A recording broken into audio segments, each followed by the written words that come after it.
We are tonight's entertainment. You can't handle the truth. The fire rises. Pizza time. You're a wizard, Harry. So it begins. You know how much I sacrifice? You think that's air you're breathing? Groovy. I don't have friends. I got family. We are Sex People! 1, 2, 3, 4! Craft Services. Hi, Parth. Hey, Trent. You're looking well. Thank you. You're looking well as well. And I'm not just saying that because we were messing around with the Zoom video features where you can like add different facial hair and I had a mustache, I had a goatee at one point, and sunglasses, chin strap. And I became like a dog emoticon. That was really cool. In front of, was it the San Francisco Bridge? Yes, the few default. I did like a pride background, and then it wouldn't let me do the pride background while I was the dog, which like felt sort of complicated. That's Trump's America right there. Exactly. But I was able to do the dog, be the dog in front of the San Francisco background, in front of the Golden Gate Bridge, which felt sort of like 6 in one, half dozen in the other, you know? But what have you been eating? Well, Trent, this morning I woke up and my mom bought like a 6-pack or something of avocados from ShopRite. And we keep them in the fridge because otherwise, the problem is you have all these avocados, and if you leave them out, then they all get ripe around the same time. But it's like, I don't want like 7 ripe avocados In one day. Yeah, so what we do is we put them in the fridge, and then one at a time take them out, or 2 at a time take them out as we want. And I took out an avocado, and yesterday my dad was like, it's pretty ripe, but it could be more ripe. But you run the risk of it becoming overripe. And I took the risk, and it paid off, because today I had avocado toast with some chai that I made, and it was mighty delicious. What about you, Trent? Oh, Parth, that sounds mighty delicious. Yeah, with an avocado, you could even just cut it in half, like pour some olive oil in there and like some salt and pepper. Eat it with a fork, you know? That's all. Yeah. You don't even need the toast, but the toast does sound good. My fun cooking trick of the morning was the electricity was out. No. So, what an Which inconvenience. delayed our recording a little bit. Yeah, it delayed our recording by like 2 hours. It's really sad and tragic. But there was coffee, and then I opened the fridge, and they said, shut the fridge! Because, you know, got to keep the cold air in. But there was no creamer, and so they said, use a few scoops of ice cream. And so I just scooped a few scoops of ice cream into my coffee as coffee creamer. Wow. So you kind of had affogato. What? Affogato? What's that? Coffee with ice cream. Oh, I didn't know that there was a word for it. Great. That's a thing. And at the local theater near me, the Reading Cinemas at Manville, New Jersey, they had an ad that would play before like the trailers began, where it'd be like, coffee or ice cream?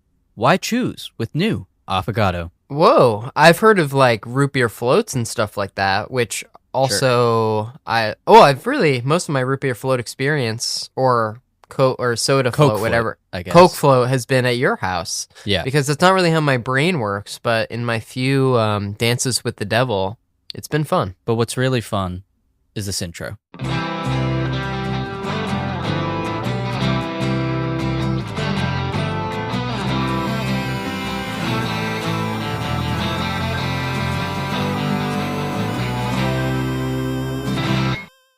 Welcome back to Craft Services, where we talk about the movies. Each week we talk about a film and hopefully have a crew member of that film to talk with us about their experience working on the picture.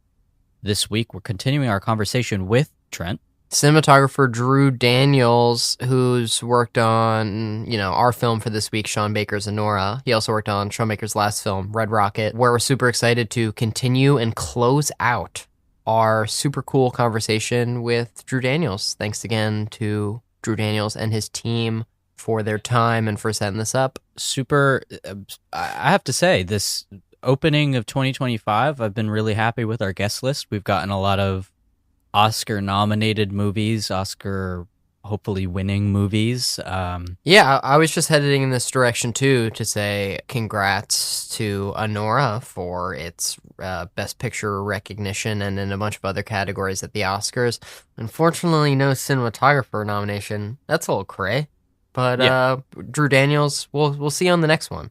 How about that? Keep up the good work. But yeah, Parth has done a great job of recruiting guests that ultimately the Academy and Parth are seeing eye to eye in what they're recognizing as the talent of the day. But we want to talk about Drew Daniels' talents today. So why don't we cue the interview?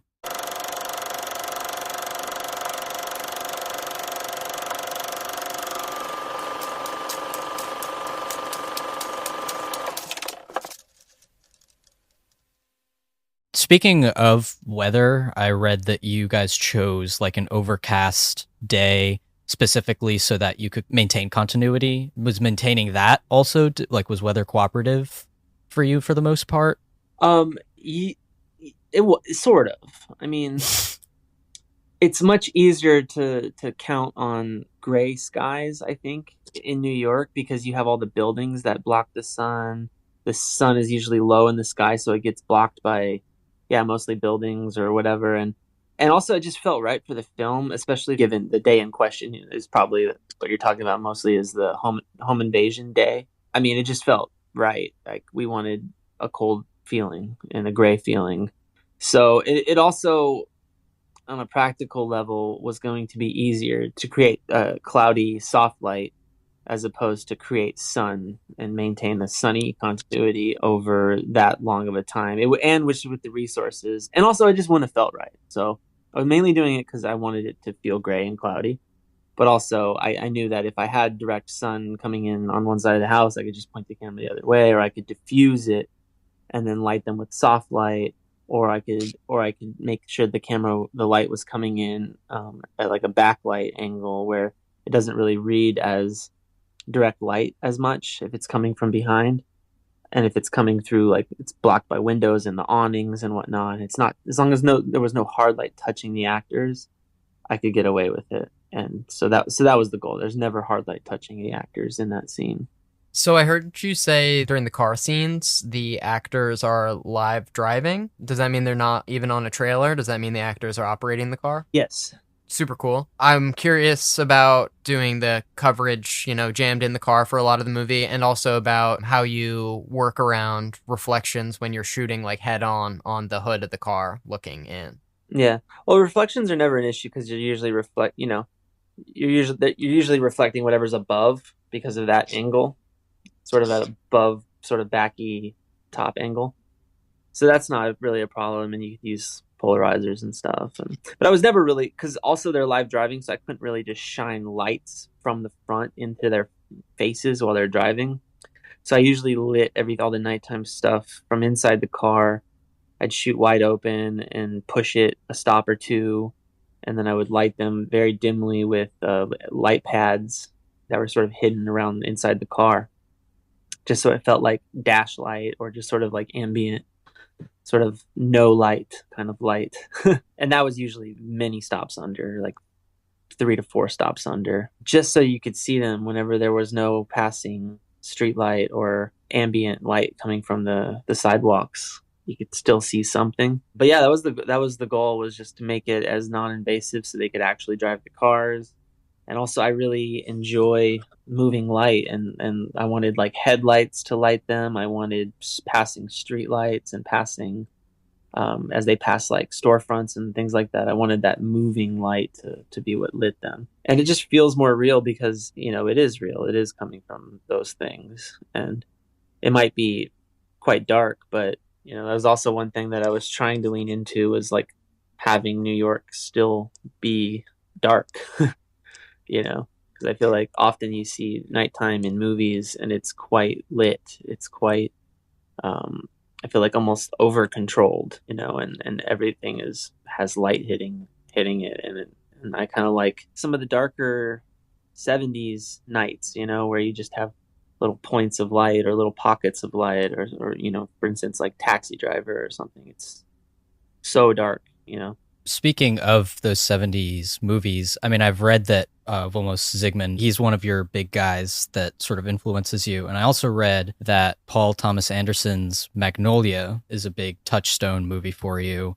which is a movie Trent and I both love. Was that just a process of osmosis where like that stuff is just subconsciously feeding the work? Or were you ever, oh, this is maybe how they would have done it, and then you were trying to more consciously reference that in some way? Yeah, maybe. Okay, not Magnolia, but definitely I think Vilmos Zsigmond's work was really huge inspiration on Red Rocket. You know, we watched Sugarland Express, and that was just, I mean, for me, it's like the best car photography ever done. Some of the best car chases and camera inside the car. It's incredible work. So that's always been a big reference. And I love road trip movies, and I love road movies. I love cameras and cars. I like all that kind of stuff. Even it's miserable to shoot often, but you know, so like Robbie Mueller's work is always an inspiration, and Vilmos Zsigmond's work is always inspiration. So I think it is kind of just baked in. You know, I just can't really separate myself from all my heroes. Definitely not Paul Thomas Anderson, but I would say those were influences, and so was Owen Roizman's work in like The French Connection and Taking of Pelham 123. Those were more the vibe, you know, like William Friedkin kind of vibes. I read that some of the use of extras in like Vegas, like right after they get married and stuff, is just like normal people interacting with the actors. Is that true? And are there any other examples of sort of happy accidents or winging it, or any big moments of happy improv? I'd say there's a lot less improv than most people think when they think Sean Baker. I mean, it happens. I think a lot of what makes Sean a really good filmmaker is that it just feels so utterly believable and real, even when it's scripted. Because he'll script it, he'll write the script, and then we'll workshops it a lot with the actors and sort of whittles it down and cuts things out and brings it into their own voices. And by the time we're actually shooting it, it's not that improvised at all. But yeah, there are moments where we throw in real people. Vegas is a very clear example of that. You know, when they're celebrating on the streets, I mean, that was just like very sort of Malick style, just like, let's just go shoot handheld with a wide lens of them roaming around, and whoever jumps into frame. I mean, that place is crazy. So like a lot of people were just like partying and hanging out and jumping in and celebrating with them, you know. And also Mark sort of invited that chaos, because Mark is just so he's just so lovable, and people just like wanted to come up and talk to him. And that's a true moment in the film that feels like that kind of non-actor chaos that people associate with Sean Baker. But there aren't a whole lot, I will say. I mean, it's mostly you know, it's pretty controlled.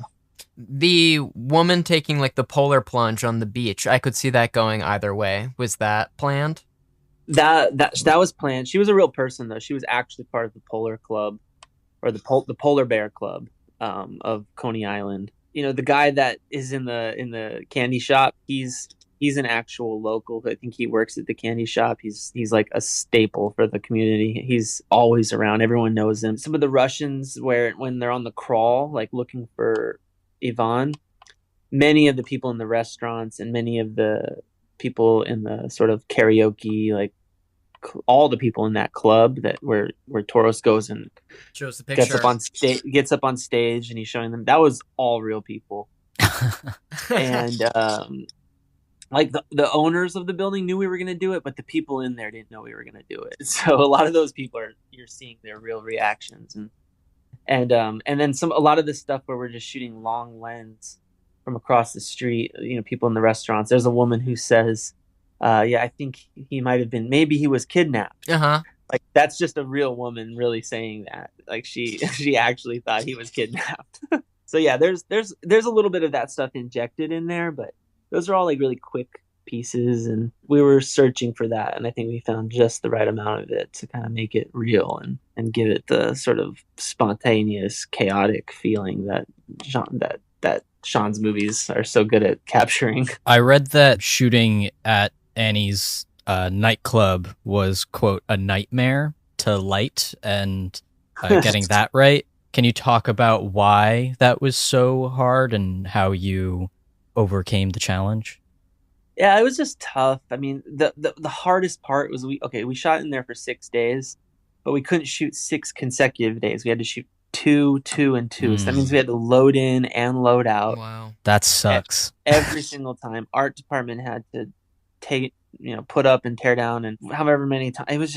It took a lot of your time of shooting out. Also, you're supposed to travel throughout the entire club, so it just meant I had to lean into a lot of the lighting there, but the lighting there was not good. So basically I ended up having to like recreate and rebulb everything, and it was just a lot of work. I think it was just a lot of work in very little time.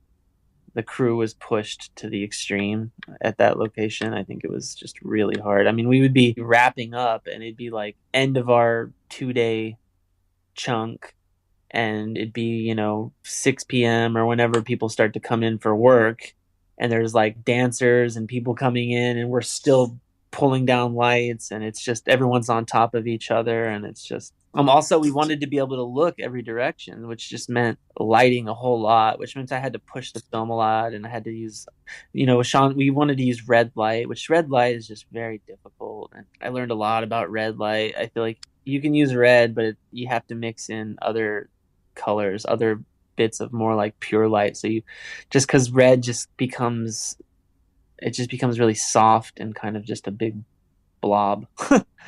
It takes a lot of finesse to make red light work, and I don't think I did the best job sometimes.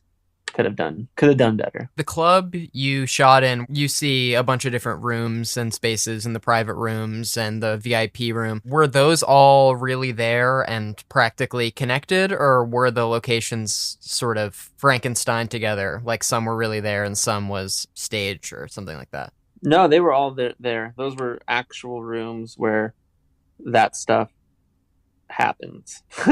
But yeah, we kind of pieced together the geography a little bit, but not really. I mean, I feel like it's mostly, like there's that sequence where he's opening all the doors, and it's a real quick cuts of him opening doors. Like those are all in that hallway. There's like maybe 8 rooms off that hallway, and they're all tiny, and those are the real rooms. Can you talk about shooting on a private plane and what those days were like? I mean, the private plane, I love the plane. I mean, shooting on a plane is great. The light is beautiful. I mean, I tried to give that a bit of a different look. Like we overexposed the film, like sometimes 2 stops, shooting that stuff just because we wanted it to feel like very opulent and wealthy and rich and vibrant. And yeah, so I'm talking about the one with the parents. There's a quick shot where they're partying. That was a different plane. That was actually a set. But the plane with the parents, that was a real plane, and we had to shoot that one very quick. Unfortunately, I feel like Sean would have loved to get more coverage. Yeah, we had to shoot fast, and because planes are very, very expensive, and we had a lot to shoot that day. So by the time we got to the plane stuff, the clock was ticking and the day was ending, and we were using a lot of natural light. I think we would just position it for the sun and just like kind of clock the plane so that the sun was coming in at the right angle. I had to use natural light because giving the light undulation or movement would have just been a huge task, and I didn't have enough time for that. Lighting it would have been like many 18Ks or 20Ks. It would have grown into a huge thing, and I just thought, you know what? Often if you're up in the sky going one direction, the light's not really changing anyway. You know what I mean? It's pretty consistent. So I just kind of leaned into it and just blew out the windows. I think we just put like 1000H or something like that across all the windows and turned them towards the sun, and that was it. This movie feels like a very on location movie, and so I sort of didn't even consider that there were sets. But when you talk about the private plane, were there other sets that you had to construct? The only other set was the other plane, where she's sleeping. So no, it was just the plane. That was it. Because in New York, you have to get as an incentive, you have to have one stage day. So we're just scrambling to find That's things awesome. that we could shoot. And Sean doesn't do inserts, so there wasn't like an insert day or there wasn't anything like that. So we literally just shot, the airplane scene of them going to Vegas, and then that that airplane scene. There was another airplane scene that got cut, but that's it. So this being my second viewing, there were a few new moments sort of deep focus or out of focus stuff in the background that jumped out to me this time, like when the two guys come and confront them at the house initially, like Vanya sort of wanders in the back of frame and then screams into a pillow. And then after one of the guys throws up in the car, they're like at the gas station while they clean it out. And the gas station attendant just sort of makes a face while he's out of focus in the background. And I was wondering about like the intentionality of sort of like hiding. How were you thinking about sort of hiding stuff in the background like this that isn't your primary focus, but you know, on secondary viewings, there's new stuff jumps out? I mean, I think that's a part of every frame, every shot. And Sean is very, very considerate of composition. And like if you set up a composition with Sean, we're going to maximize it. We're going to put as much information, as much story, as much dynamicism, even if it's a static shot, you know. I think especially if it's a static shot, we actually kind of prefer mise-en-scène forward static composition where you can just complete the frame and use the maximum real estate. Especially in this case, the anamorphic frame was something we always talked about, was like, how do we maximize the wide screen? And you know, it's something we did a lot with many characters in the frame, and where we would place Igor in the frame in relationship to Annie and Yvonne. Oftentimes he's framed between them or behind her, or they're framed together. And yeah, so I mean, we're always trying to maximize the compositions, and background action honestly is sometimes what really makes, I think background action is oftentimes what separates really good directors from mediocre directors. Is like, sure, like the performance and the front, the center of the main part of the frame is very important, but also just the life in the frame and the reality of what's happening in all parts of the frame are equally as important in a lot of ways. Yeah, in my first viewing, Igor being in like the earlier parts of the movie where Igor is sort of in focus, it sort of subconsciously tips you off that he's going to become gradually more important. Yeah, that was something that we tried to track and think about as we're moving forward in the story. And you know, I think when Igor first comes in, well, even when you first meet him, there's a moment where we linger with him, where he rolls up the window, and it kind of shows the care that character has. You know, he's very thoughtful. And then you pan with him to the house. When he comes in the door, I think we kind of linger with him for a second.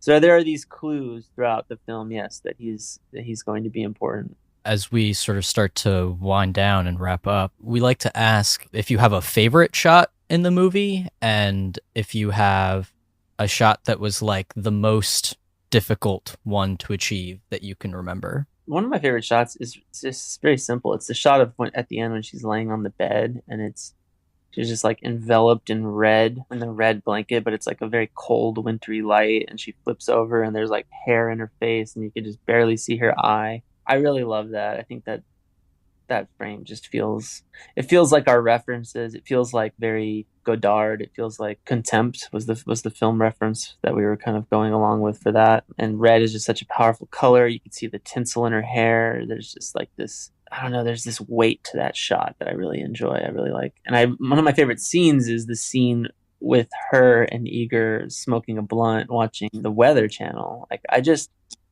love it. I feel like it's so earned, you know, at that moment. You just want to just hang out with them and just kind of decompress, and hearing them just go from one topic to the next. It's so random and so realistic. I don't know. I just love it. And there's like a tenderness, but like it's kind of in a way charged as well. There's this angst, but also this romantic feeling. I love all the different nuance and subtext happening in that scene, and it's just so simply shot. It almost feels like a different film in a way. Like there's this is a calm after the storm, you know. And I just really enjoy that moment with them. And as far as difficult, there were so many difficult shots in this film, difficult moments. I mean, one of the most difficult shots just on a purely logistical level was the last shot of the movie was, that shot that pushes in and pauses and then pushes in again when they're having sex in the car at the end was like the amount of care and detail that went into that as far as the snow, because the snow, like, as equally important as the performance was the performance of the snow for us, for Sean especially, because we wanted the snow to build and to sort of create this almost private, secluded space for them, and then it envelops them in this sort of softness and this kind of dark, cool softness. And also just the content of the scene, of course, it's just like heartbreaking, and it's one of my favorite endings, and I think it's just a classic ending for a film that just makes you feel, a million different ways, and it just brings everything to another level. It was just so challenging because, for one, the snow, but we had to shoot that at an entirely different location from the rest of the scene. It was the third day of shooting that scene. Not every single day was spent shooting that scene, but it was the third day of where we were shooting at least a part of that scene. So just the fact that the actors were able to like keep it together and have a continuity of performance. I don't even think they were consecutive days. Like, they were different days. We'd set the shot up because we had to move to a location that I didn't even get to scout because just the craziness of the shoot. So we're setting the shot up in the morning. It's bright. We're lit. We're ready to go. We're everything's set up. We're rehearsing it, and then we're getting close to shooting, and then the sun comes out and is just like blasting the set. I didn't have enough resources to block the sun and the sun off the building behind them and everything. I mean, it would have been crazy. It would never have looked right. It would have required great, huge, like 40 by 40 flag, like machinery, heavy machinery to block the sun. So we had to wait for the sun to go to the other side of the building and be blocked by the building, which was fortunate that it was going to happen that way, but it just took time. We had to wait. So I had to tell Mikey and Sean and everybody, like, hey guys, I'm sorry, but we have to wait for the sun. And, they were ready to go. And just the fact that they were able to do that. And then also then the police, like, we kind of overstayed our permit because now we had to wait. The police were trying to tell us that we had to leave. Everything felt like it was falling apart. And then in the end, it all came together and worked out. And it just feels like a small miracle that it worked out and came out so well. I'm sure you felt like everyone's favorite person on set when you had to tell them to stop. That they couldn't shoot. It was fairly obvious. It's like, Sure. Imagine shooting that scene and all of a sudden you're just blasted by hard sunlight. Like, it would never have made sense, and I just never would have been able to control that. So everyone kind of understood, but it was not what anyone wanted to hear. It was kind of a bummer, but it made the scene better, and we were able to come back and focus and nail it. So, Do you have anything you're in pre-production or scouting on that you are at liberty to talk about? yeah, so I'm prepping right now, or I'm not prepping, but I'm about to start prepping to shoot with Jesse Eisenberg for his new movie. Whoa, that's cool. We loved A Yeah. Real Pain this year. Yeah. Oh, great! Yeah, me too. And it's a really fun film, and I'm looking forward to working with Jesse. And it's a great team as well. It's with Fruit Tree and a great cast. So yeah, I'm down. I think it's going to be fun. We're shooting actually in Jersey, so. That's Very exciting. That's very exciting. Parth, do you think it's time for the Big Kahuna final question? I think it's Big Kahuna final question time. Yeah, so our Big Kahuna final question is just, what's the last great movie you watched? And it can be a rewatch or a first-time watch, but it has to be great, not just good. Honestly, I'm just gonna go with let me think. Honestly, I think the last great movie I watched was The Brutalist. I think our last interview was with the Brutalist DP. Oh, with Lowell, he's great, man. This is gonna make his career into he's on another level now.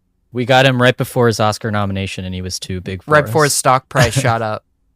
Yeah, wow, he's lovely, and I got to hang out with him at Camera Image this year, and it was awesome. And I'm shocked he didn't win, but that's how it goes. I think that's just a great film, and Lowell's work is fantastic, and Brady, I think, is a very promising accomplished film. I mean, I just love what he brings to cinema. I think he's got great taste, and yeah, I can't wait to see what else those guys do together. Well, thank you so much to Drew Daniels. He's the cinematographer behind such films as It Comes at Night, Waves, Red Rocket, and our film for today, Sean Baker's ANORA. Thank you so much for your time. Yeah, thank you guys.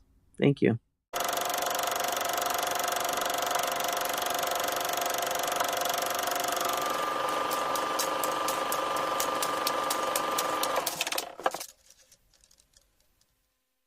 What an interview. That was fun. Not only fun, which is important. Was it informative? It was. I was going to say insightful, but I'll take. Wait, I mean, I'll can take. do both. I'll take the cousin to insightful, informative, Insightful, informative, interesting, and a little bit risque. You know, when you're talking about ANORA, you got that element of surprise. Yeah. And I thought it was an inspired decision when you took all your clothes off towards the end.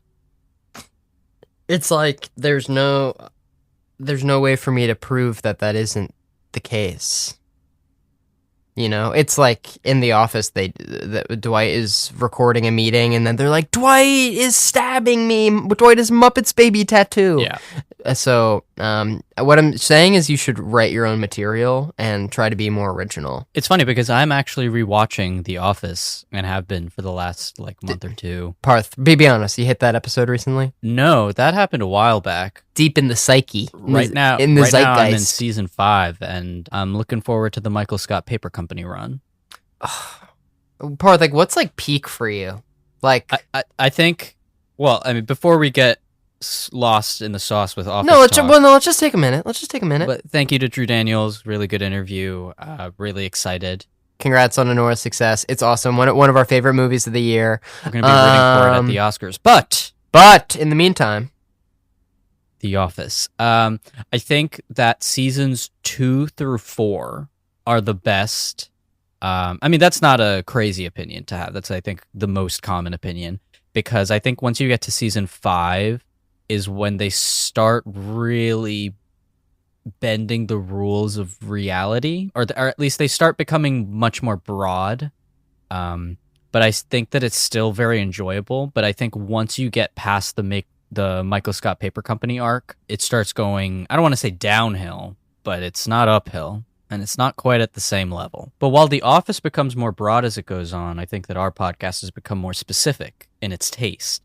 And we've sort of, we're going for more of an indie awards run vibe. I just want to take a minute to say you can listen to us every Sunday on Spotify, Apple Podcasts, Stitcher, wherever you get your podcasts. But then also, if you want to hear Parth and I's ramblings of the day, our Good Morning Trump's America post. We do that every morning. Yep. We say, Good morning, President Trump. Good morning, Vice President Hope you Pence. have a productive day today. Yes, another productive day in the Oval Office. No. You can go check us out on our social media on Instagram and Twitter. Yeah, Instagram's owned by an evil guy. Is X owned by an evil guy? Probably. But are they It's outright Elon. evil? Oh, sorry. I knew that, but I was wondering about before. Yes. Yeah. Before it was also a right wing guy. So go onto your evil social media account. We've got them too, guys. It's okay, and check out our stuff. The updates that you can get on these social media platforms might include our future guest, which for next week is Trent. Oh, we going to the clave? We're getting claved, boys. We're getting claved up. We've got production designer Susie Davies on to talk about her Oscar-nominated work on Conclave. Is it production designer Susie Davies? No. Yeah. No, it would suck to have an Oscar-nominated Fuck, guest Parth. on She the got show. nominated for an Oscar. Yeah. For best production design. No, She could that win, sucks. Parth. She could win. It's true. We just had her on the flippin' show. We sure did. This is like Lol Crawley all over again. It is. Yeah. Next week, we've got production designer Susie Davies on to talk about her work getting claved, as we like to say. And the three of us are gonna clave up, and we're gonna pick. The three of us pick a new pope. We do. And when we do, there's a surprise. It's Donald Trump. Yes. We pick the most noble person in the land, and they give a very compelling speech about, God and life. And they take their mask off, and of course it's Trump. And then he, what did he do with like the Bible? He like forgot. He didn't touch it. He didn't touch it. But like still, like these are just like things, Yeah, that's true. But yeah, you can check that out next week, and we'll update everybody on what's going out. And we'll let you know who the Pope is. Yep, we'll let you know who the Pope is. See you next week, guys.